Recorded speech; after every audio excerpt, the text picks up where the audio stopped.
2022년 12월 25일 새벽 3시, 한 모녀가 교통사고 접수 여부를 확인하려고 경찰서에 방문합니다.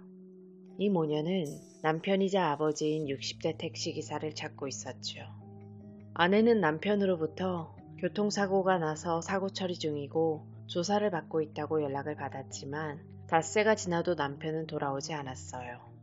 게다가 남편이 보낸 문자 메시지도 아닌 것 같았고 전화는 받지 않는데 이상한 문자만 보내는 게 수상하다는 생각에 남편을 찾고자 실종신고를 합니다. 한편 모녀의 실종신고가 접수되고 약 8시간 뒤인 오전 11시 22분, 한 여성이 남자친구 아파트 옷장에서 죽은 사람이 있다는 다급한 신고를 했어요. 여성이 언급한 남자친구는 한간을 떠들썩하게 했던 당시 31살의 이기영이었습니다. 이기영은 12월 26일 정오경 한 병원에서 치료를 받던 중 살해 혐의로 긴급 체포됐지요. 1991년생인 이기영은 경기도 파주시의 토박이었고 4층짜리 상가 건물 소유자의 손자로 평소 건물주의 손자라는 점을 내세우고 다녔어요. 휴대전화도 여러 개를 사용하면서 메신저에는 이영택이라는 가명을 사용하고 자신을 유도 국가대표 상비군, 성공한 CEO, 수많은 건물을 보유한 건물주 등으로 소개하면서 재력을 과시했죠. 그런 이기영은 육군으로 군생활을 하다가 전문하사에 지원합니다. 현재는 임기제 부사관이라고 하는 이 전문하사에 지원하는 사람들은 보통 전역 후에 바로 직장 생활을 할 생각이 없거나 학업을 이어갈 생각이 없거나 혹은 경제적 사정 등에 의해 지원하는 경우가 대부분이었기 때문에 같이 군생활을 했던 부대원들은 집에 돈도 많고 지역 유지라고 자랑할 정도로 재력가라던 이기영이 뜬금없이 왜 전문하사에 지원했는지 의아해했어요. 하사로 복무 중이던 2013년 5월경 이기영은 음주운전을 단속하던 경찰과 마주합니다. 당시 그는 무면허인 상태에서 음주운전을 했는데 단속을 피하려고 하다가 경찰관을 차에 매단 채 약 2km를 달렸죠. 차에 매달려 있던 경찰관은 차 열쇠를 뽑으려고 했지만 이기영은 잡히지 않으려고 저항했고 그때 경찰관의 손을 물어뜯어 상처를 입혔습니다. 그리고 도주하다가 잡힌 이기영은 군 검찰로부터 음주운전, 무면허운전, 특수공무집행방해 치상죄로 기소돼서 2013년 10월에 징역 1년 6개월을 선고받아 육군교도소에 수감됩니다. 이후 육군하사로 불명예 전역한 그는 2017년 겨울부터 반년 정도 건설업 하청업체 등에서 일용직으로 근무했는데 그는 여기서도 자신을 이라크 파병군인 출신의 건설업체 대표이자 인력사무소 사장의 아들이라며 거짓말을 했어요. 실제로는 재력가 집안이 아니라 시골 마을에 작은 건물 한 채 소유한 정도였다고 하는데 입만 벌리면 거짓말인 거죠. 이기영의 음주운전은 2018년 12월에도 일어납니다. 신호를 위반해서 맞은편 도로에서 오던 택시와 부딪혀서 사고를 냈고 동종전과가 있었지만 피해자인 택시기사와 합의를 해서 징역 8월에 집행유예 2년을 선고받았어요. 하지만 재벌을 개 못 주듯이 약 1년 뒤인 2019년 11월경 또다시 술을 마시고 30km가량 운전을 한 게 걸려서 2020년 6월 징역 1년을 선고받아 구속됐고 2021년 6월 10일에 출소합니다. 출소 후에도 이기영은 계속해서 재력가 행세를 하면서 알고 지내던 유흥업소 종업원인 50대 여성을 유혹했어요. 당시 그는 결혼해서 배우자가 있었는데 2021년 12월 아내가 그의 불륜 사실을 알게 됐죠. 바람피운 사실이 들통난 이기영은 아내와 살던 집을 나와 불륜 상대 여성이 소유한 아파트에서 동거를 시작했고 아내와는 2022년 2월에 이혼합니다. 사건이 일어난 2022년 12월 20일 이기영은 여자친구와 그녀의 부모를 만나 함께 저녁 식사를 했어요. 이 식사 자리는 이기영이 여자친구를 폭행한 일에 대해서 다시는 그러지 않겠다며 사죄를 구하는 자리였는데요. 이 자리에서 여자친구의 부모와 함께 고량주 2병을 마셨죠.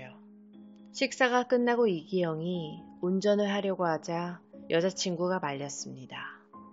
하지만 여자친구의 만류에도 불구하고 운전대를 잡았고 음주운전을 하다가 택시와 충돌해 접촉사고를 냈어요. 피해자인 택시기사는 60대 남성으로 보험사와 경찰에 사고 접수를 하려고 했지만 이기영은 경찰을 부르지 않는다면 합의금과 수리비를 충분히 주겠다라고 말하면서 피해자가 신고하지 못하게 했죠. 그러고는 합의금을 주겠다며 자신의 집으로 가자고 유인합니다. 밤 10시 50분경 두 사람은 함께 이기영의 집으로 들어갔죠. 피해자가 집으로 들어오자 이기영은 돌연 합의금을 줄 수 없다고 말을 바꿉니다. 그도 그럴 게 당시 그에게는 현금 45만원과 통장잔고 17만원, 총 62만원밖에 없었고 피해자에게 지급할 수 있는 합의금은 충분하지 않았어요. 애초에 합의금을 줄 생각이 없었던 겁니다. 합의금을 줄 수 없다는 말을 들은 피해자는 경찰에 신고를 하려고 했지만 이기영에 의해 저지당했죠. 당시 이기영은 음주운전으로 면허가 취소된 상태였던 데다가 동종 전과가 있는 누범기간이었기 때문에 음주운전이 걸리게 되면 집행유예를 받았던 형의 집행이 이뤄져서 실형을 살 수밖에 없는 상태였거든요. 때문에 이기영은 경찰에 신고하려는 피해자를 넘어뜨린 뒤 집에 있던 아령으로 피해자의 이마를 2회 내리쳐 살해합니다. 그리고 피해자가 발견되지 않도록 하기 위해 피해자의 사체를 묶어서 옷장에 은닉했죠. 이후 이기영은 자신이 거주하는 아파트에서 1km 정도 떨어진 공터에 피해자의 택시를 버려둡니다. 그리고 택시에 설치된 블랙박스의 메모리 카드를 없애고 자신이 운전했던 차량에 설치된 블랙박스 영상도 삭제해서 증거를 없애는 등 용의주도한 행동을 했어요. 그리고 피해자의 핸드폰을 가지고 있었는데 피해자의 안부를 묻는 피해자 가족의 연락에는 태연하게 교통사고 처리 중이야. 연락하지 마. 바빠. 배터리 없어. 등의 거짓 문자 메시지를 132통이나 보내면서 피해자인 척 연기를 했죠. 피해자를 살해한 직후에는 피해자의 신용카드로 커플링을 구매하고 고급 술집과 호텔 숙박비 등으로 769만 1,000원을 사용했어요.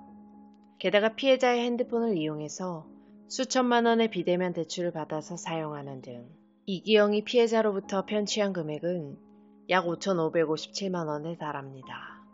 택시기사를 살해한 지 5일이 지난 12월 25일 새벽 이기영은 처음 보는 남성 5명에게 술과 고기를 사주겠다며 함께 식사를 하자고 권했죠. 뉴스에서 많이들 보셨을 텐데 CCTV 화면상으로는 마치 지인들과 식사를 즐기는 것처럼 보였지만 사실 모르는 사람들이었던 겁니다.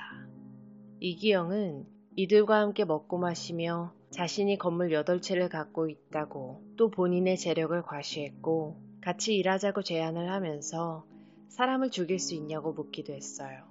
식사를 마치고 식당을 나온 이기영은 갑자기 남성들에게 시비를 걸어 치고받고 싸우다가 손에 상처를 입었죠. 같은 날 오전 11시 22분 이기영의 여자친구가 고양이 사료를 찾으려고 집안을 뒤지다가 옷장에서 시신을 발견합니다. 남자친구 아파트 옷장 안에 죽은 사람이 있다며 이때 경찰에 신고한 거예요. 이 여성의 신고로 발견된 시신은 12월 20일 이기영에게 살해당해 사망한 택시기사임이 밝혀졌고 12월 26일 12시경 이기영은 인근 병원에서 다친 손을 치료받던 중 그의 동선을 추적하던 경찰에게 긴급 체포됐고 이틀 뒤인 28일에 구속됩니다. 이기영이 살해한 사람은 택시기사 말고도 한 명이 더 있었습니다. 바로 그의 전 여자친구이자 동거녀였던 50대 여성 오씨였죠. 고양이 사료를 주려고 했던 여자친구는 바람났던 오씨가 아니었던 거예요. 새로운 여자친구였습니다. 경찰 조사를 받던 12월 27일 이기영은 수사관에게 지난 8월경 전 여자친구이자 현재 자신이 살고 있는 아파트의 소유자인 50대 오씨를 살해했고 고양시 하천변에 범행도구와 함께 시체를 유기했다고 추가 자백했죠. 이기영이 살고 있던 아파트와 이기영의 핸드폰이 우씨 명의였다는 사실이 밝혀지면서 가출했다고 하는 우씨의 생활 반응이 전혀 없는 데다가 그녀가 가출했다는 시점인 2022년 8월 초부터 하순까지 그가 그녀의 신용카드로 2천만 원이나 사용한 정황을 수상하게 여긴 경찰의 추궁 끝에 밝혀진 겁니다. 이기영과 우씨는 2017년 한 유흥업소에서 처음 만났어요. 다른 여성과 결혼을 했지만 계속해서 우씨를 만나면서 아내를 기망했습니다. 이기영의 아내는 외도 사실을 알게 돼서 이혼을 했는데 그는 아내와 이혼하기 약 2개월 전인 2021년 12월경부터 외도 상대인 우씨 소유의 아파트에서 같이 살기 시작한 겁니다. 두 집 살림을 하고 있었던 거죠.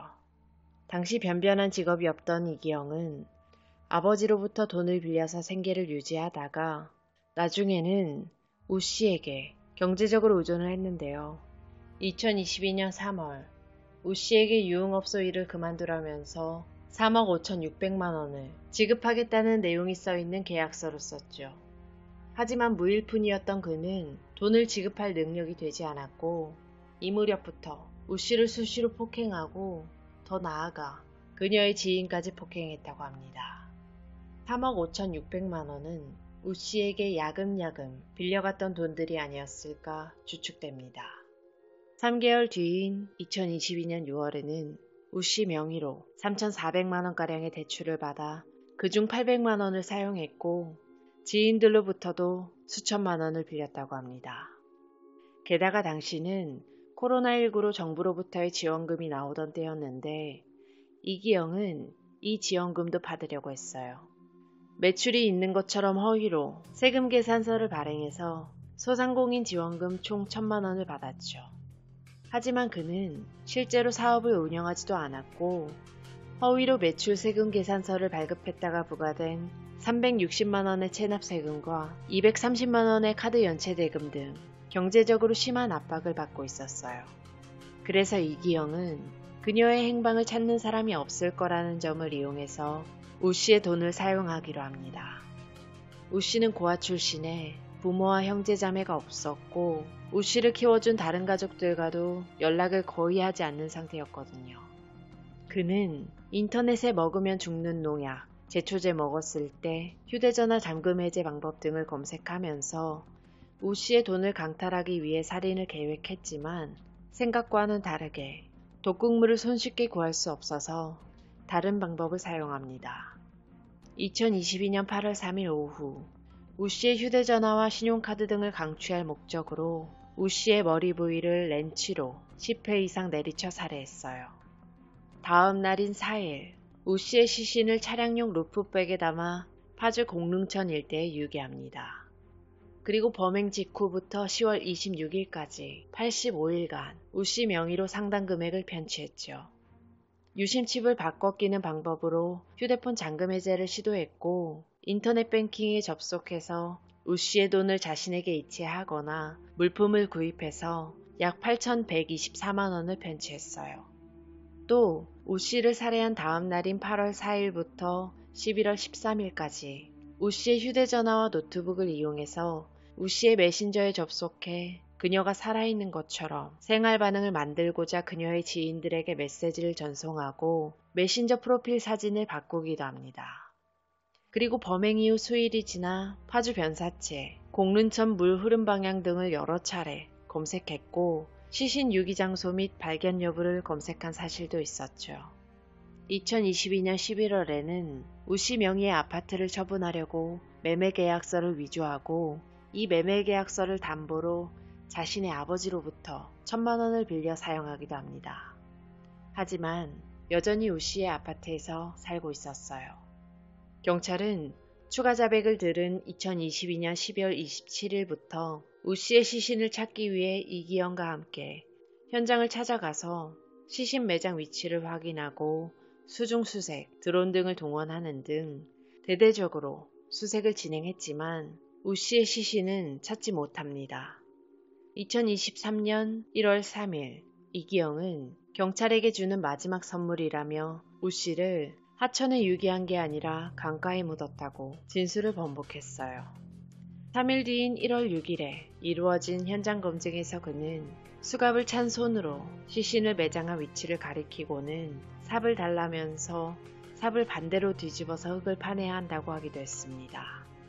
근처에 있는 CCTV 영상은 상당 시간이 지나 삭제됐고 해당 지역은 유실질의 우려가 있는 데다가 가로등이 없어서 해가 진 후에는 수색 작업을 할 수 없는 등 많이 열악한 상황이었기 때문에 경찰은 이기영의 진술에 의존해서 시신을 찾을 수밖에 없었어요. 하지만 진술한 위치의 인근을 굴삭기로 다 파봐도 시신은 찾을 수 없었습니다. 경찰은 우 씨가 살해당한 시기인 2022년 8월에는 폭우가 내려 시신이 유실됐을 가능성에 무게를 두고 2023년 3월에 수색을 중단합니다. 자백과 피해자의 혈흔 정도가 증거의 전부였기 때문에 시신 없는 살인사건이 될까 걱정이 됐는데요. 다행히도 이후 우 씨의 시신은 파주시에 있는 공릉천변에서 발견됩니다. 2022년 12월 28일 의정부 지방법원 고양지원에서 열린 영장실질심사에서 살인 및 시체 유기 혐의를 받는 피의자 신분이 된 이기영에 대해 증거인멸과 도망 우려가 있다며 구속영장을 발부했어요. 그리고 다음 날인 29일 경기북부경찰청은 신상정보공개심의위원회를 열고 이기영의 얼굴 사진과 이름, 나이 등 신상정보를 공개했는데 이때 이기영이 과거에 음주운전 전과 사범이라는 것도 밝혀집니다.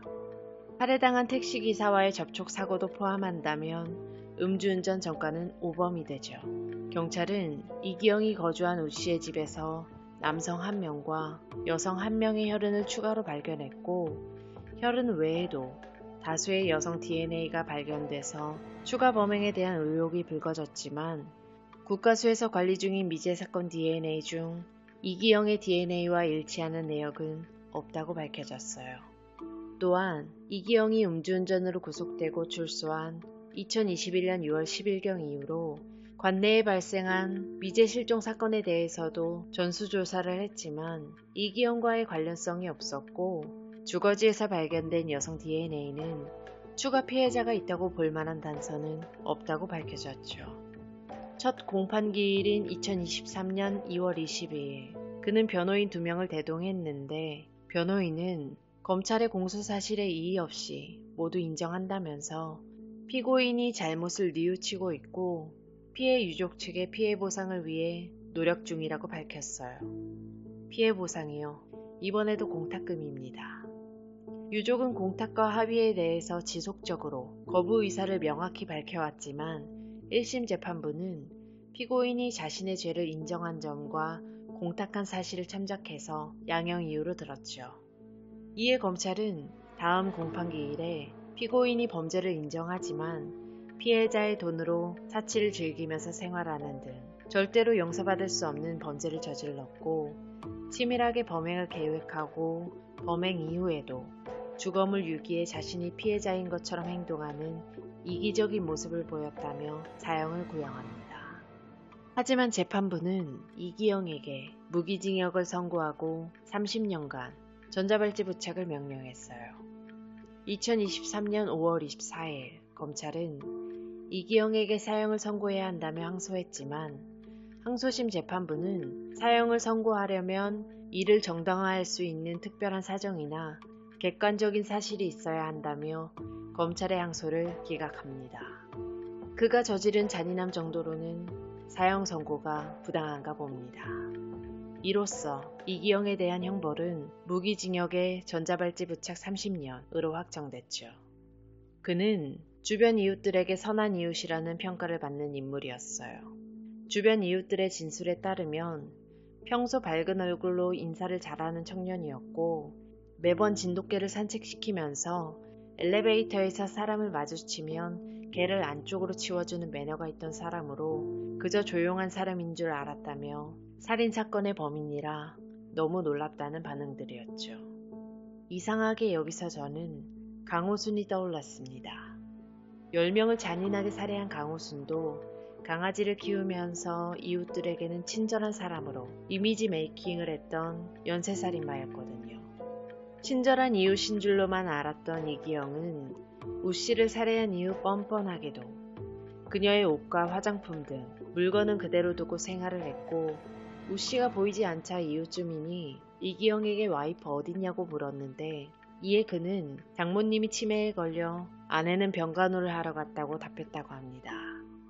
그리고 우 씨를 살해한 뒤 만난 30대 여성, 경찰에 신고했던 여성분이죠. 그분과는 집에 다른 여자의 물건이 있는 것에 대해 다툼이 있었는데요. 여기서 그는 다른 여자의 물건이 아니라 자신의 딸 거라면서 황당한 거짓말을 하기도 했습니다.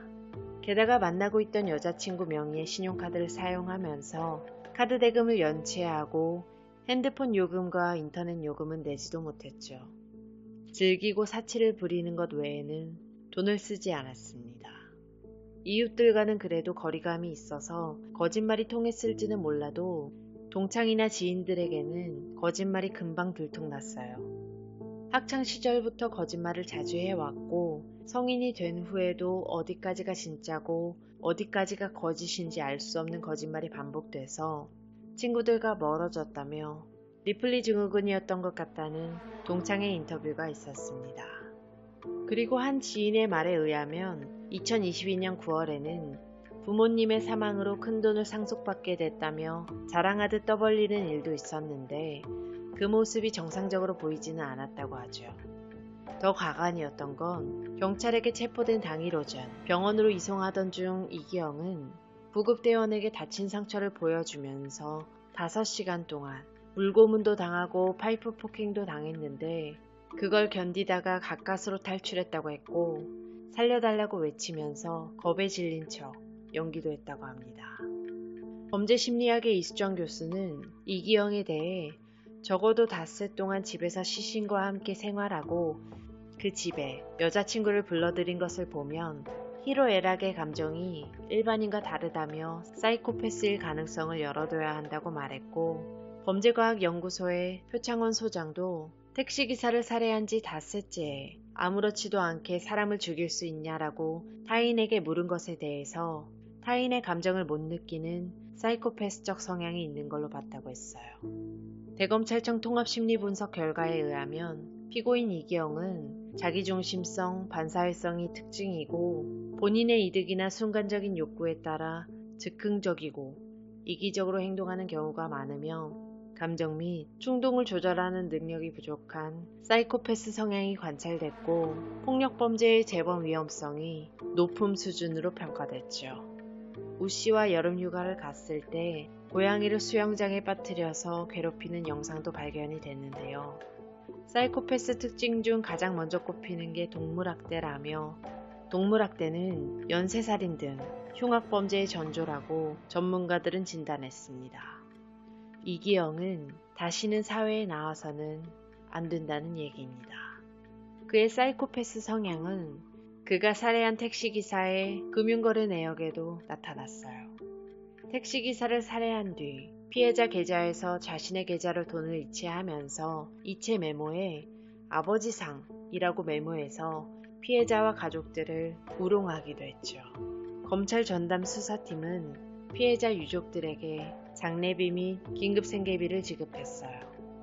그리고 범죄피해자보호법에 의한 유족 구조금을 신청하도록 안내하고 이기영이 피해자 명의로 받은 카드 대출금에 대해서는 유족이 민사적 법률 지원을 받을 수 있도록 범죄피해자 지원센터에 지원 의뢰했다고 합니다. 유족은 1심 재판부의 선고를 듣고는 피해자가 받지 않은 공탁이 무슨 이유로 피고인의 양형에 유리한 사유가 되는지 이해가 되지 않는다며 이런 형식적인 공탁 제도가 대체 누구를 위한 제도인지 모르겠다고 했고 사형 외에는 납득할 수 없다며 반발했습니다. 우리는 언제쯤이면 사랑하는 사람을 위험에 노출하지 않고 허망하게 보내지 않고 살아갈 수 있을까요? 어떠한 사건이든 피해자와 그 가족이 더 이상 억울해하지 않고 슬픔에 잠기지 않기를 바랍니다. 안타깝게 생을 마감한 피해자분들의 명복을 빌겠습니다. 지금까지 고요한 밤이었습니다.